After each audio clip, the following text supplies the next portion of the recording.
ये बात जग जाहिर है कि भूपेंद्र हुड्डा के बेटे दीपेंद्र हुड्डा इस समय एक ऐसी तिगड़ी से घिरे हुए हैं जिनको तारा सितारा और पिटारा कहा जाता है।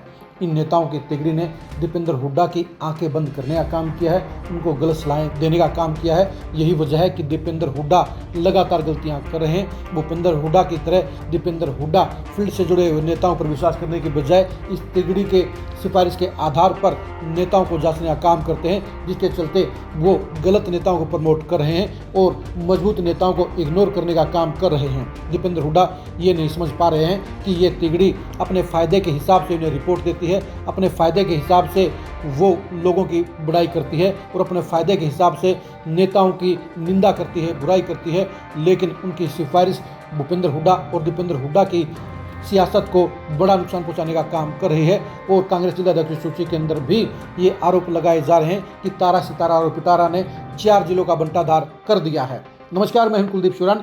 आज हम खरी खरी न्यूज़ में चर्चा करेंगे तारा सितारा और पिटारा के उस कारनामे की जिसके चलते 4 जिलों में कांग्रेस को बड़ा नुकसान हुआ है, जिसके चलते दीपेंद्र हुड्डा को भी लंबे तौर पर बड़ा नुकसान हो सकता है।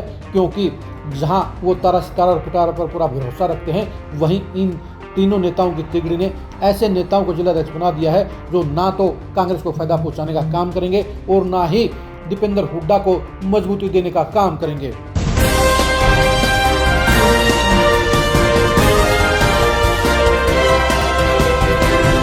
करनाल की पॉलिटिक्स के अंदर तारा का सबसे बड़ा योगदान है।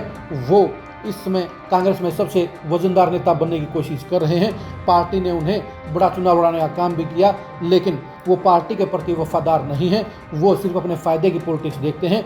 वो अपने चहेते नेताओं को अपग्रेड करने की कोशिश करते हैं। उन्होंने करनाल शहरी जिलाध्यक्ष को लेकर मेहनत कश नीचे सोही की मेहनत पर डाका डलवाने का काम किया। उन्होंने पार्टी के लिए काम नहीं करने वाले पराग गाभा को जिलाध्यक्ष बनवा दिया, जबकि पराग गाभा ने ना तो विधानसभा के चुनाव में सुमित्रा सिंह के लिए वोट मांगे थे, मेहनत की थी, और ना ही नगर निगम के चुनाव में उन्होंने पसीना बहाने का काम किया था।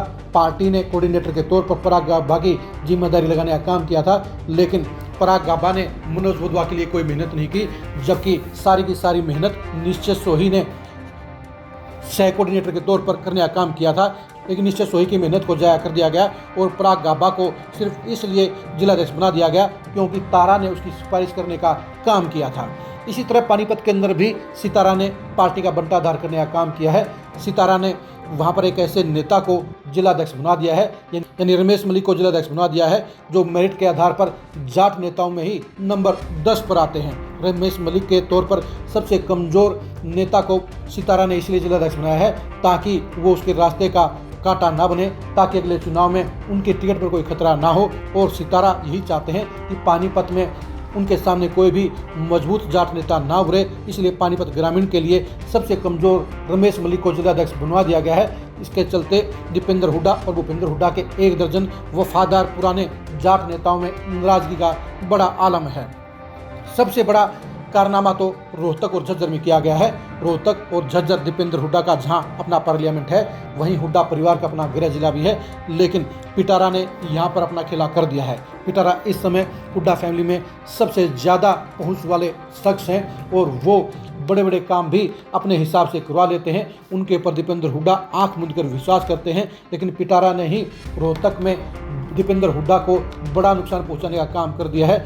उसने रोहतक में शहरी और ग्रामीण जिलाध्यक्ष के तौर पर ऐसे नेताओं को बैठाया है जो ना तो जनाधार के मामले में नंबर 1 की कैटेगरी में है, जो ना ही रसूख के मामले में नंबर 1 की कैटेगरी में है, और जो ना ही अपनी बिरादरी में नंबर 1 की पोजीशन रखते हैं। यानी सबसे कमज़ोर नेताओं को पिटारा ने जिलाध्यक्ष बनवा दिया गया है, जिसके चलते भूपेंद्र हुड्डा और दीपेंद्र हुड्डा के लिए काम करने वाले 4 दर्जन से ज़्यादा नेताओं के अंदर बड़ी नाराज़गी है, बड़ा गुस्सा है। और ये कहा जा रहा है कि मेहनत की कोई कदर नहीं है, सिर्फ नकली और कमज़ोर नेताओं को जिलाध्यक्ष बनवा दिया गया है। रोहतक ग्रामीण के जिलाध्यक्ष बनाए गए बलवान रंगा की वर्किंग को लेकर चुनौतियां दी जा रही हैं। तो ये कहा जा रहा है कि उनके फील्ड का रिकॉर्ड देख लेना चाहिए, उनके असर का रिकॉर्ड देख लेना चाहिए, लेकिन 0 परफॉर्मेंस के बावजूद उन्हें जिलाध्यक्ष बना दिया गया है, जो किसी भी सूरत में ना तो कांग्रेस के लिए अच्छा है और ना ही हुड्डा फैमिली के लिए अच्छा है। इसी तरह रोहतक शहरी के लिए भी कुलदीप केडी को जिलाध्यक्ष बनाना भूपेंद्र हुड्डा खेमे के नेताओं को ही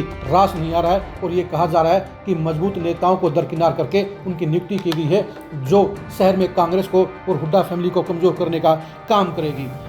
झज्जर के अंदर भी ऐसा ही कारनामा अंजाम दिया गया है। वहां पर संजय यादव को जिलाध्यक्ष बनाया गया है, जबकि झज्जर जिले के अंदर यादव वोटर बेहद कम संख्या में है, लेकिन इसके बावजूद जाट नेताओं की दावेदारी को तोड़कर वहां पर संजय यादव को जिलाध्यक्ष बनाया गया है। इसके चलते हुड्डा फैमिली के नजदीकी तमाम जाट नेताओं में बड़ी नाराजगी है, बड़ा गुस्सा है और ये कह रहे हैं कि दीपेंद्र हुड्डा की आंखें बंद करवाकर ये फैसला किया गया है, जिसके चलते उनकी सियासत को नुकसान पहुंचाया गया है और पिटारा ने अपने फायदे के लिए रोहतक और झज्जर के तमाम युवा जाट नेताओं को खत्म करने का काम किया है, उनको हाशिए डालने का काम किया है, जिसके चलते इन नेताओं का दीपेंद्र हुड्डा से भी मन खट्टा हुआ है, उनसे दूरी बनी है और दीपेंद्र हुड्डा के प्रति नाराजगी पैदा हो गई है। आप इन चारों जिलों के अंदर तारा सितारा और पिटारे के इस खराब रोल के बारे में क्या सोचते हैं? कमेंट करके जरूर बताइए। क्या तारा सितारा और पिटारा दीपेंद्र हुड्डा को अंदर खाते बड़ा नुकसान पहुंचाने का काम नहीं कर रहे हैं? क्या तारा सितारा और पिटारा पर आंखें बंद करके भरोसा करना दीपेंद्र हुड्डा को भारी नहीं पड़ेगा? इसके बारे में अपनी राय दीजिए। आप हमारे फेसबुक पेज को फॉलो कीजिए, आप हमारे यूट्यूब चैनल को सब्सक्राइब कीजिए। नमस्कार।